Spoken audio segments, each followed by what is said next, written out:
Hello, and welcome to the second episode of this podcast, Going Beyond Ideas podcast. For now, that's going to be the name. My name is Jorge, and I'm here. I'm the person creating this project so far. So let's see what happens today. Today, I feel like we're going to talk about the ego.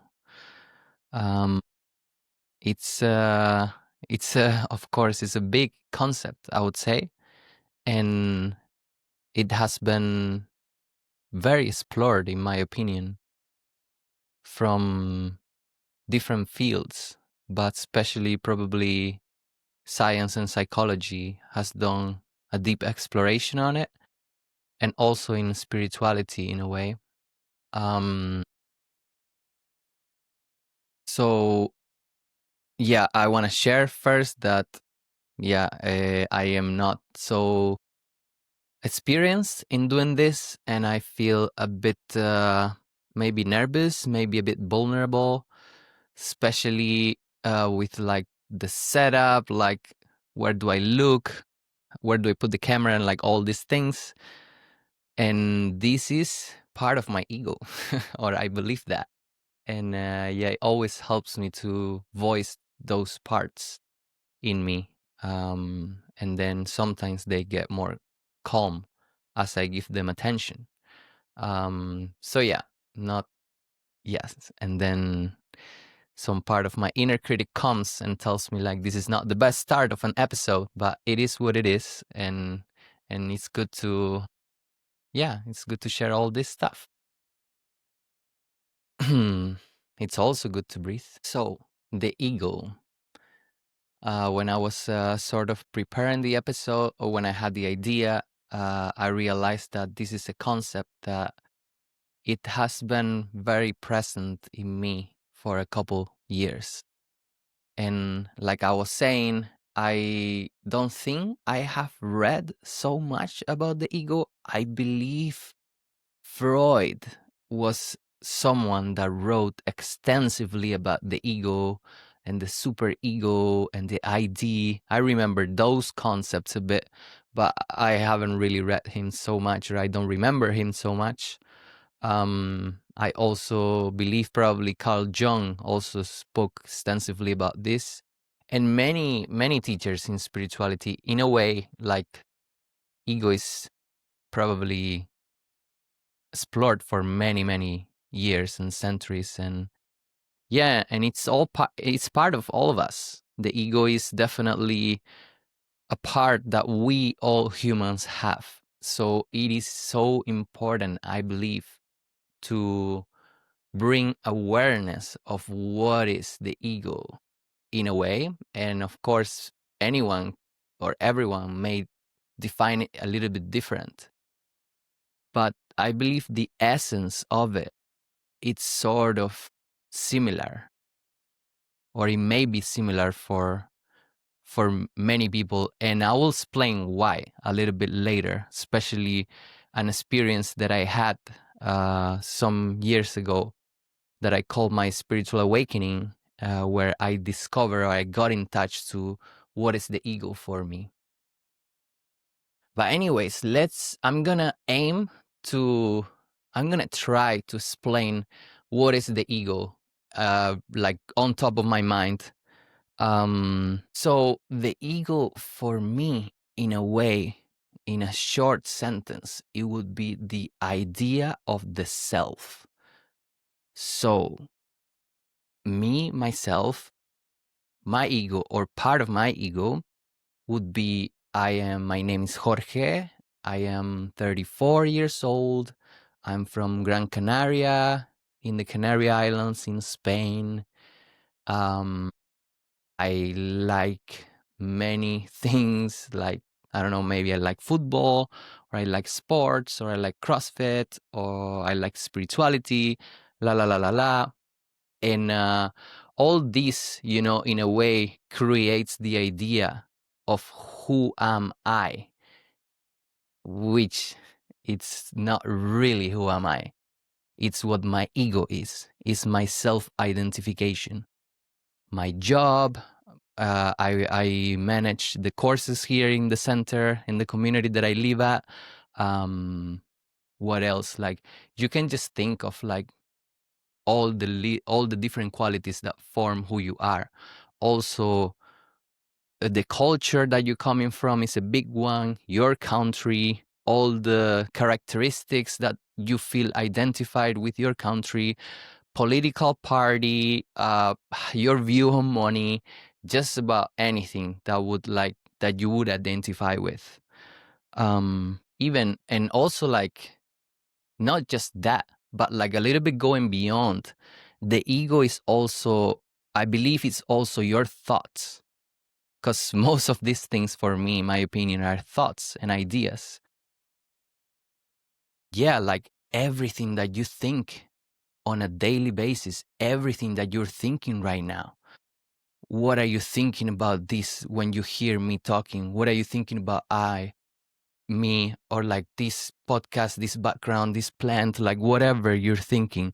Or maybe you just have this on the background and you're thinking about something else in your life. You are driving, you are looking at the sky, you are like whatever you're doing. Like these thoughts, the thoughts that you have, I believe it's a big part of your ego. So yeah, and maybe we can go a little bit deeper later about the ego, but yeah, essentially like everything that you identify with, how you would describe yourself to someone, all the things that you like and all of that, it's like part of the ego. And I want to make a little bit of a clarification, because I personally didn't really understand so much about the ego before I got into this sort of like spirituality kind of thing, kind of like self-development. And what I thought the ego was before, I believe many people have that idea of what is the ego, which is um, when before I heard about the ego so much and I studied it, or like I learned about it, I thought the ego was sort of like an egocentric person, like someone that is like very cocky, very confident, or very like an asshole in a way, like someone that really thinks of themselves like so much. Probably, like even like a little bit below narcissism in a way, right? Like a narcissistic person maybe would be someone that is like, we could think like someone that is like very much in their ego, and they think like they are the center of the world, like everything revolves around them. And I also like to think about like the adjective egocentric, like that kind of like quality vibe, right? So before I understood what was the ego in terms of spirituality, I thought the ego just meant someone that is just cocky. So it's like, that doesn't apply to me, because, well, sometimes I can be a little bit cocky, but that wasn't, I didn't really feel I was that, it's just like, oh yeah, an ego is like someone that is very egocentric, but that's not me. However, when I got to understand more, then I understood what I said in the beginning, like all the things that I identify with are ego. So I don't need to be egocentric to have an ego. So for example, like how much can I identify with my name? Am I egocentric because am I identifying with my name? Not so much, I believe, like, and you can think of that with like many examples, of course. So what is the beautiful part about this ego? Like what's beneficial about it? I believe that it is incredibly beneficial to become aware of your identification with your ego. So what does that mean? Like I was saying in the beginning, your name, your country, your culture, your gender, the people that you may like, and like all these things. So before you come to some sort of awareness of your ego, in a way, you believe that who you are all those qualities that describe you. And here's the interesting part, I believe. There is a way of, or there is an experience of yourself, and you have experience, everyone has experience, where you realize that you are not your thoughts, you are not your ideas, you are not who you think you are. And that for me comes from presence, comes from stillness. When you are sitting down and just breathing, and for just a little second, for just a little second, you may find silence in your mind. Maybe, hopefully, for more than a second. And in that space between you having a thought and then there is silence and you having another thought, that's where presence is, I believe, where you just feel alive, where you just are breathing, where you just feel what's happening in your body.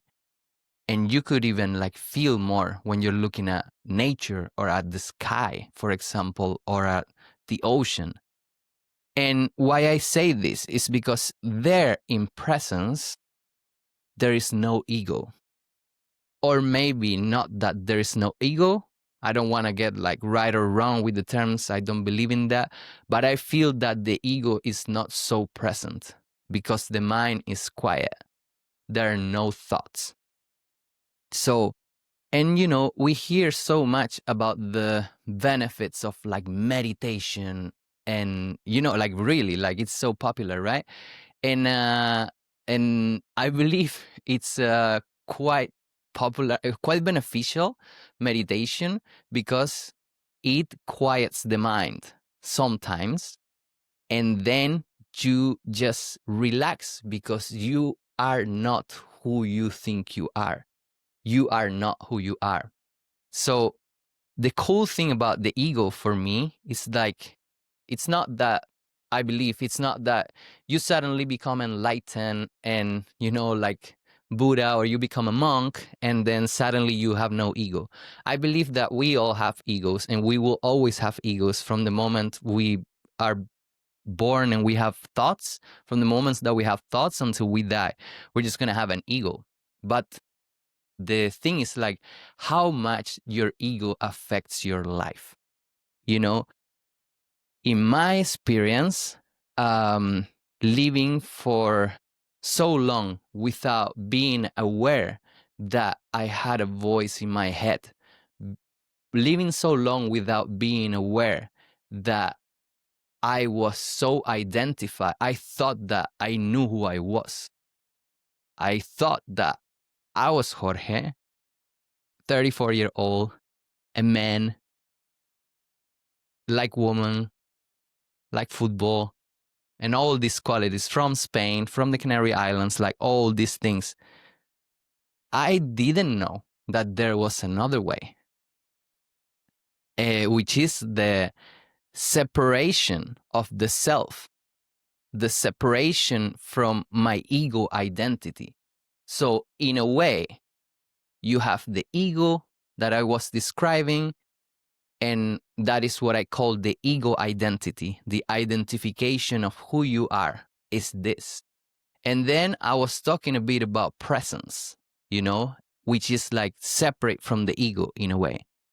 And there, probably in the middle, you may find who you are.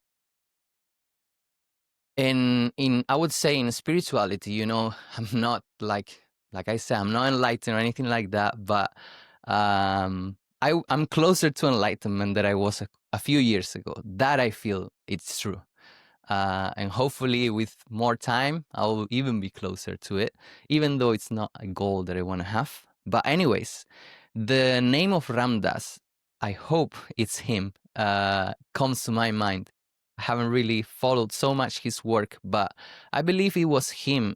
And I also believe all spiritual teachers also talk about this, which is the question of who am I? So I want to share with you my experience or my spiritual awakening, or what I call spiritual awakening. thanks to that question of who am I. Here where I work, there is a teacher that runs courses and called Enlightenment Intensive. And I believe this practice is like world known practice in these spiritual terms. And essentially how I understand is like you pretty much spend like 5 days asking yourself all the time, 12 hours a day, who am I? Like I haven't done it, unfortunately. But what I understand is like you have a person in front of you and you just ask, who are you? And then the other person responds. And you do that for 12 hours a day for 5 days. And the results are quite interesting how I see the people coming out of that course. But anyways, I'm gonna tell you, well, before I tell you my experience, I wanna define a little bit what I understand, what is spiritual awakening.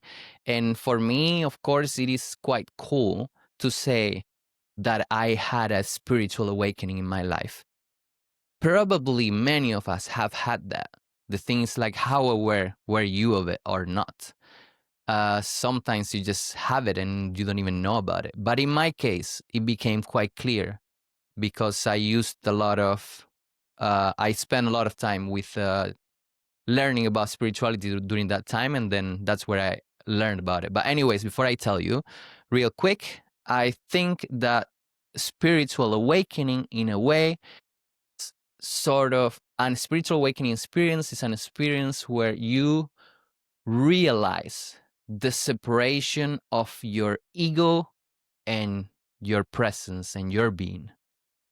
And like I said, this is just how I define it. I don't think it's even important to understand, but I just wanted to bring clarity that of that. And then when I told that to a friend that I also consider quite awakened, quite enlightened, he also taught me that there's different layers of spiritual awakening.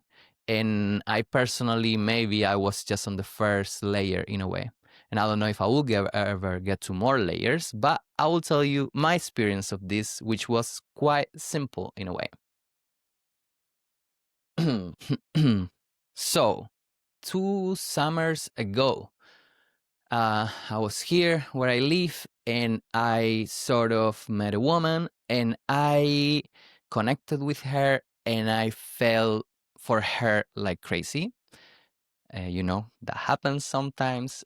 And I'm not gonna explain. Maybe in another episode I can explain like the different layers of like my wounds and all that, which I also believe it's quite cool. But anyways, I met a woman and I felt like crazy for her, and it wasn't a match, and I suffered a lot, heartbreak, I would say. Very different things, very different details, which doesn't matter. But what matters here for me, it was the amount of pain and the amount of suffering that I was living. It was a great experience because I feel she was one of the first people who taught me about the ego.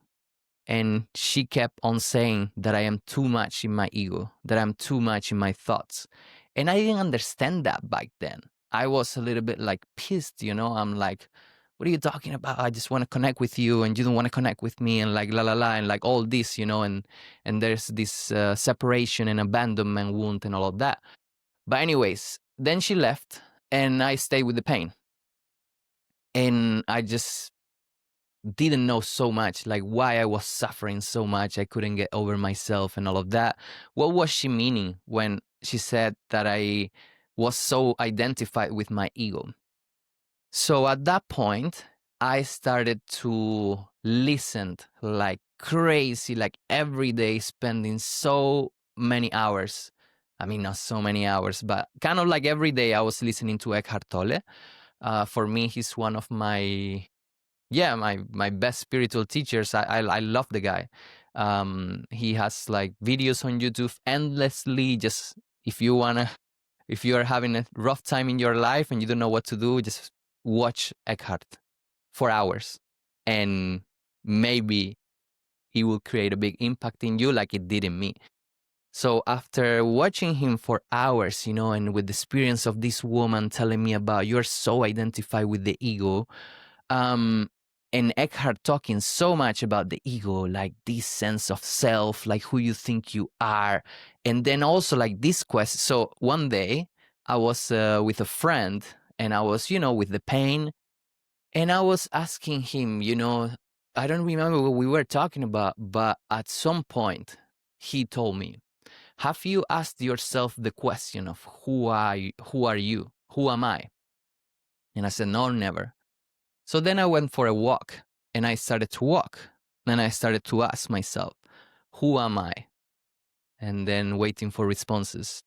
I am Jorge. I am a man. I'm heterosexual. I'm from Spain. And all these different identifications. I do this work. I have these friends. I have this family. But it didn't really click, It's like, is that really who I am? And I didn't understand that back then. But with time, I don't even know how it happened, how that's awakening happened in me.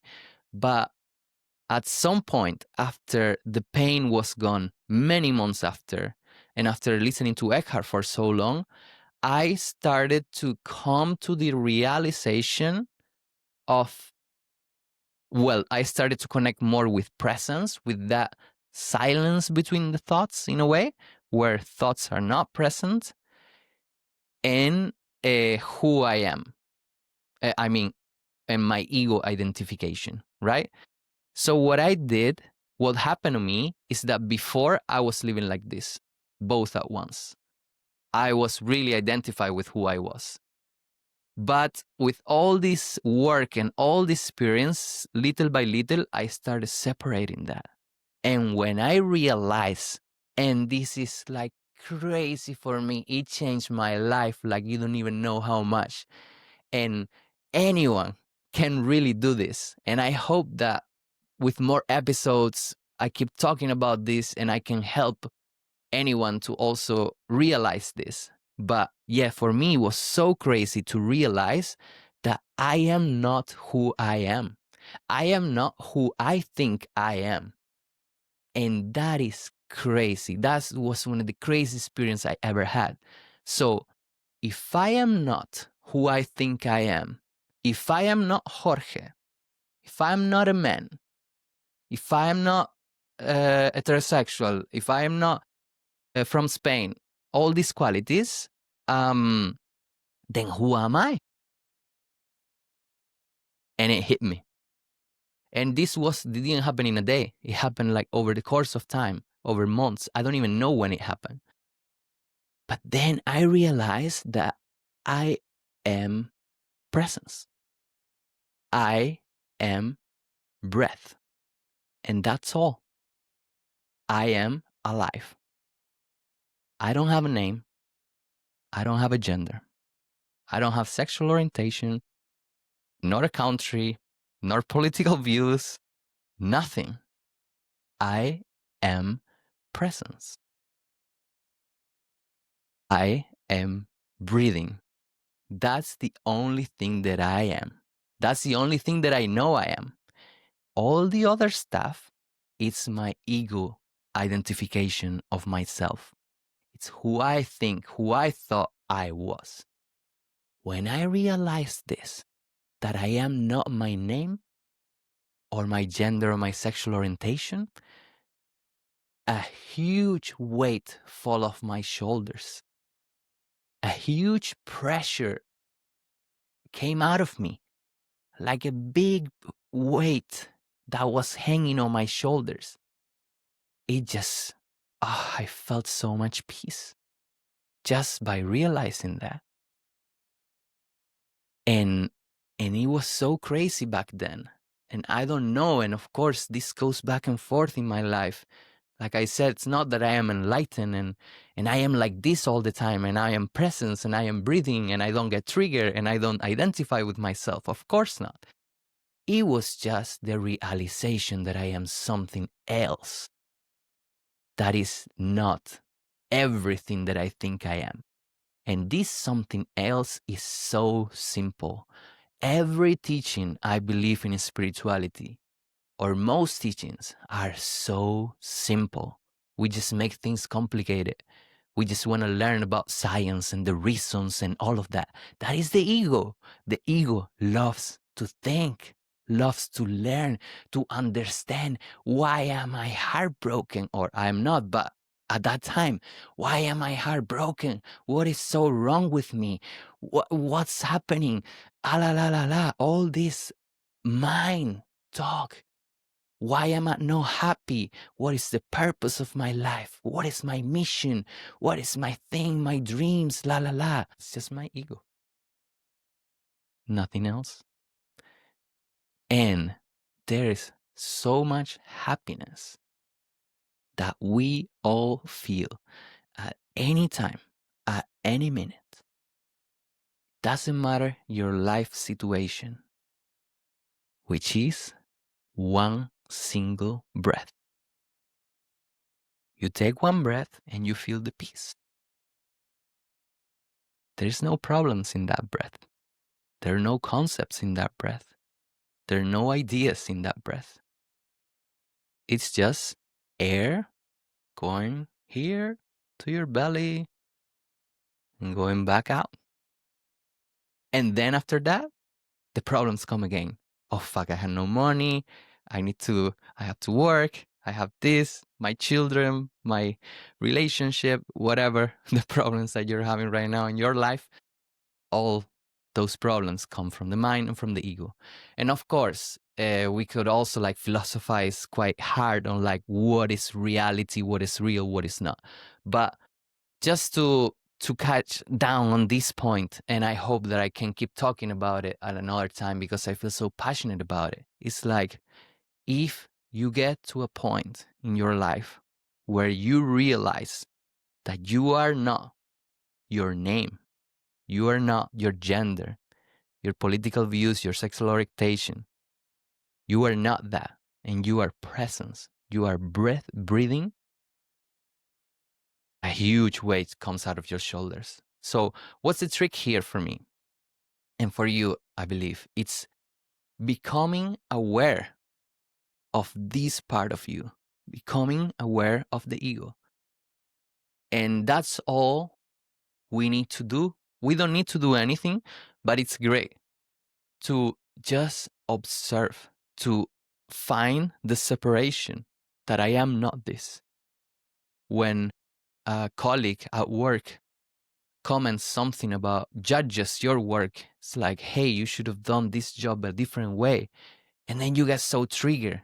My God, he's wrong. That person's wrong. This is the right way. Or I feel bad about this or whatever. You know, if you come to this realization, you can extract a bit from yourself, from your self-identification and say, this person is talking to my ego. It's not talking to me because no one can talk to presence. No one can talk to breathing. Breathing has no words. Breathing is just breathing. So when someone insults you, someone refers to you, and you get triggered, it's like, I'm getting triggered. But that's not me. That's just a part of me. Can I separate myself from that part and find still peace in my breathing? And this doesn't mean shutting down the ego.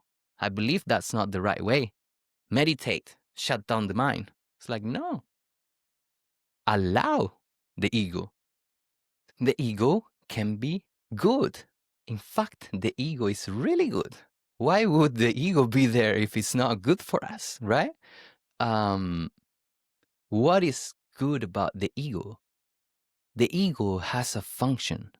And I believe the main function of the ego is to protect us, to protect our interest. When someone is talking bad about me at work, I want to defend myself. I don't want you to talk shit about me. I want to, protect myself from you.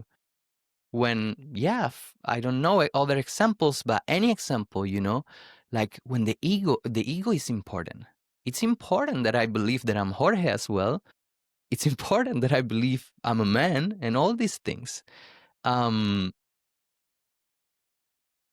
Because that it's part of my soul. That's part of my life in a way. It's just like this part that I have. It's not about becoming enlightened. For me, it's not about becoming enlightened. It's like I have no ego anymore. Please not. At least I don't want to live that life.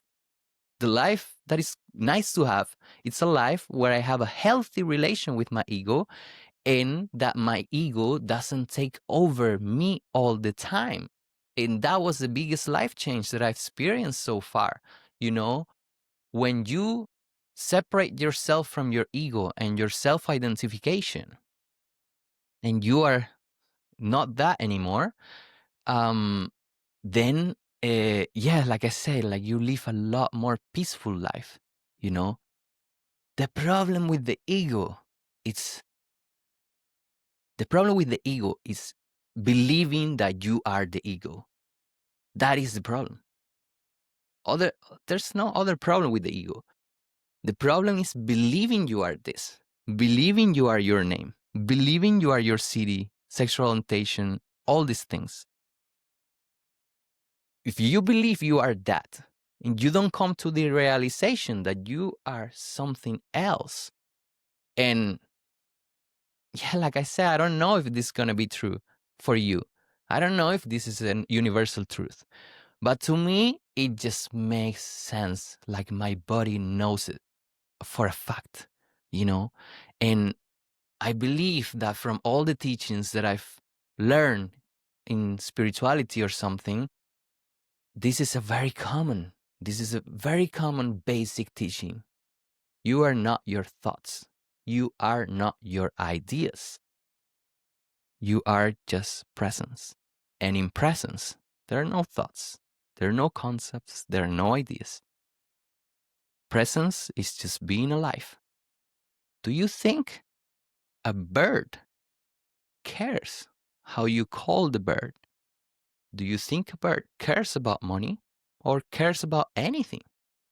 The bird is just alive. The bird just flies. The bird just drinks water and finds food and reproduces and all of that. And nature in general is like that. Everything. Do you think a tree cares about the name of the tree? The tree doesn't care about anything. The tree is just alive. And that is nature. And we are part of nature. There's just one little thing that we have that maybe they don't have, which is the ego. But this part, the animal self, our true selves in a way, the breathing, is not part of the ego. There's just two different things. So yeah, I don't know if this sounds really crazy or not. I don't know if I explained myself too well. But yeah, I think this is incredible. And I want to clarify something, because you might be thinking, like, I want to say some things like has really fucking helped me like crazy. And this I never, maybe I said to a couple friends, but this was something that I was struggling with so much at some point in my life. And maybe if you are a man, white man, Western man, or from anywhere, you may have this as well. And it's very incredible concept. So in this identification, when I was explaining this, I was mentioning a lot about sexual orientation, being heterosexual. And I did it in purpose because for many years of my life, I would say especially like in my 20s, I had such a deep fear of being gay, of being homosexual. I just had so much fear of that. I am not attracted to men, but I had such a deep fear of that. If I was gay, I'm not a man, I'm less of a man, and like this kind of thing that, if I don't know, many men has probably experienced that, in school and like growing up and all of that, that you need to be a man, you need to be strong, and like being gay, like don't do that, so I had a really deep fear about that. And I was like completely like closed off to that and like super, super scared of like being that, even though I was not, but or people thinking that of me, I'm less of a man because of that or not. So I mentioned this because it was so funny that I had this sort of fear for years. And then when I had like this spiritual awakening, uh, and I realized I'm not this. And then when I realized that, I'm like, well, then it doesn't really matter if I'm gay or not, because I am not this. I'm presence. And then everything vanished. Then I had no fear anymore. I had no fear of my sexual orientation. I had no fear of my job. I stopped having fear of like, and of course it comes and goes, this fear of like my mission, my purpose, because in a way I'm doing this podcast because I believe in a way it's sort of like my mission and my purpose. But yeah, it became a lot less present in me. The thought of like, if I don't do the podcast, I'm gonna be a failure, or like fear of working a 9 to 5 job for my whole life, or working in not making enough money, and like all these fears of like failing in life because I'm not reaching the goals that I want to reach, and all of that. And yeah, of course, that still comes. The ego's still there. The ego still wants to know about my mission, and that I'm living my mission, and that I want to make money, and maybe I want to have a well, I am open to have a family if life wants to give that to me. And yeah, all these things that I would love to live. But before, it was like, yeah, I was in this all the time. For so many years, I was so identified with this that I felt such a failure for not accomplishing what I wanted to do. And then like looking at YouTube and all these incredible people and incredible teachers and personal brands and podcasts and everything, I'm like, oh my God, I want to be like them, but I'm not like them, and I'm a failure. And I just want to, stay in my house and play video games and whatever it is, like for so many years, suffering so much from this. But like I said, with time and with the years and with the learnings and with the teachings, I came to that point of like, really be separate, understanding that I can be a separate entity from my ego, and understanding that this is just a part of me, but deciding, or not really deciding, just realizing that there are times that my ego is not governing my life. So when that happened, bliss happen, peace happen.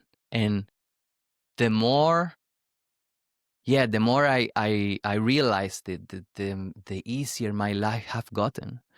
One of the biggest, and I don't want to get super extensive on the ego. I could speak for days about the ego, but I think it was Ramdas, or Samana Maharshi, or I don't know, one of these people said that if you believe that you are enlightened, go spend 2 weeks with your parents.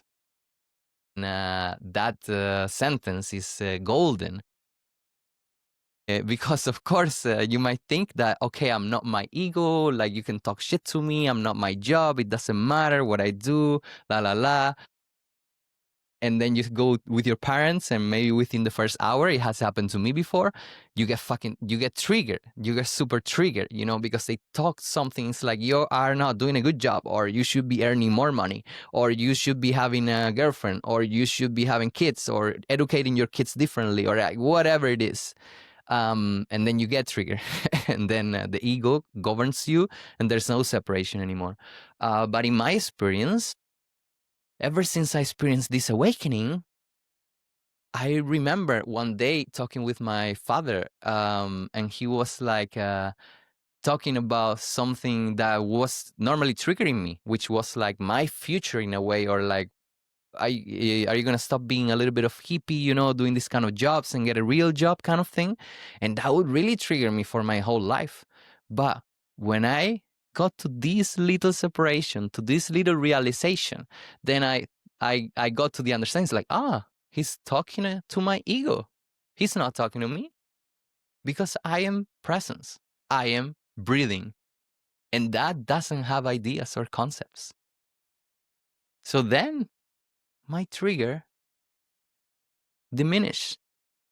And little by little, the things that I would get triggered by with my self identification, little by little, became less and less and less and less.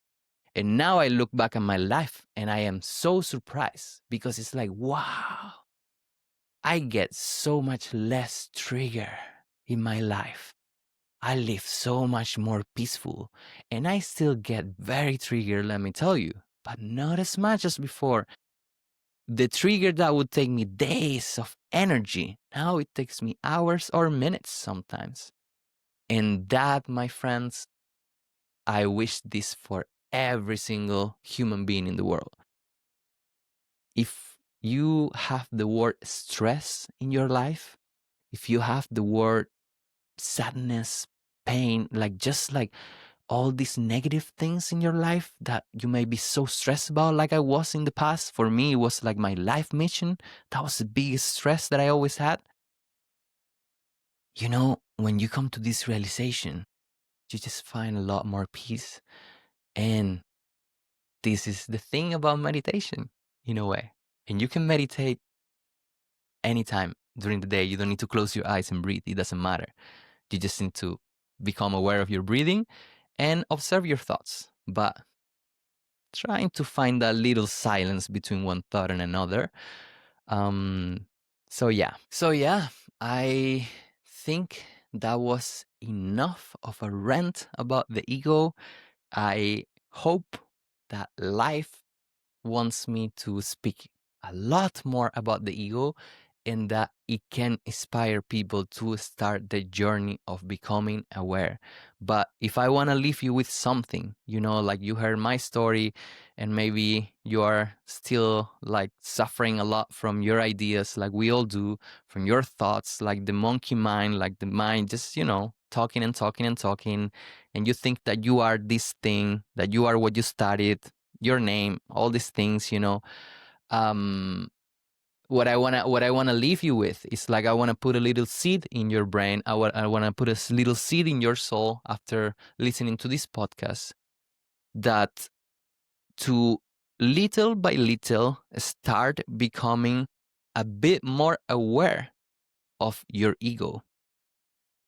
Because by becoming a little bit more aware, then you are actually starting to separate a bit from the ego, you know? And the more, and this is like, you don't need to do anything. Like, it's just that it just happens automatically, right? Like, for me, it happened with understanding.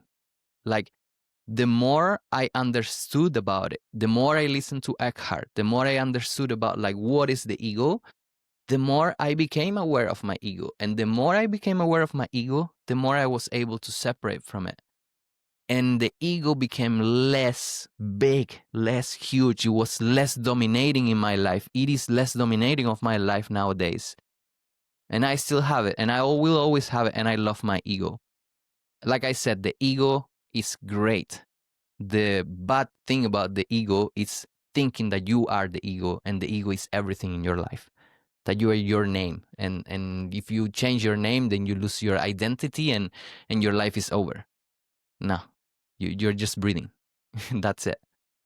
But that was my experience, and I hope that you can experience that life brings this to you. If it has brought it already, tell me about it. Share your experience. I would love to hear. I think that everyone would go through their own journey. My journey was just my journey because life made it happen that way for me, and it taught me the way I needed to learn. And like I said before, it started with pain. I think that many of the beautiful healing journeys start with pain. And it was the pain of heartbreak, one of the most common pains that we can experience, or the pain of solitude, and or the pain of abandonment. And from pain, I got to this realization of like, wow, my ego and my stories. So yeah, I am happy of this second episode. I'm happy that I did it.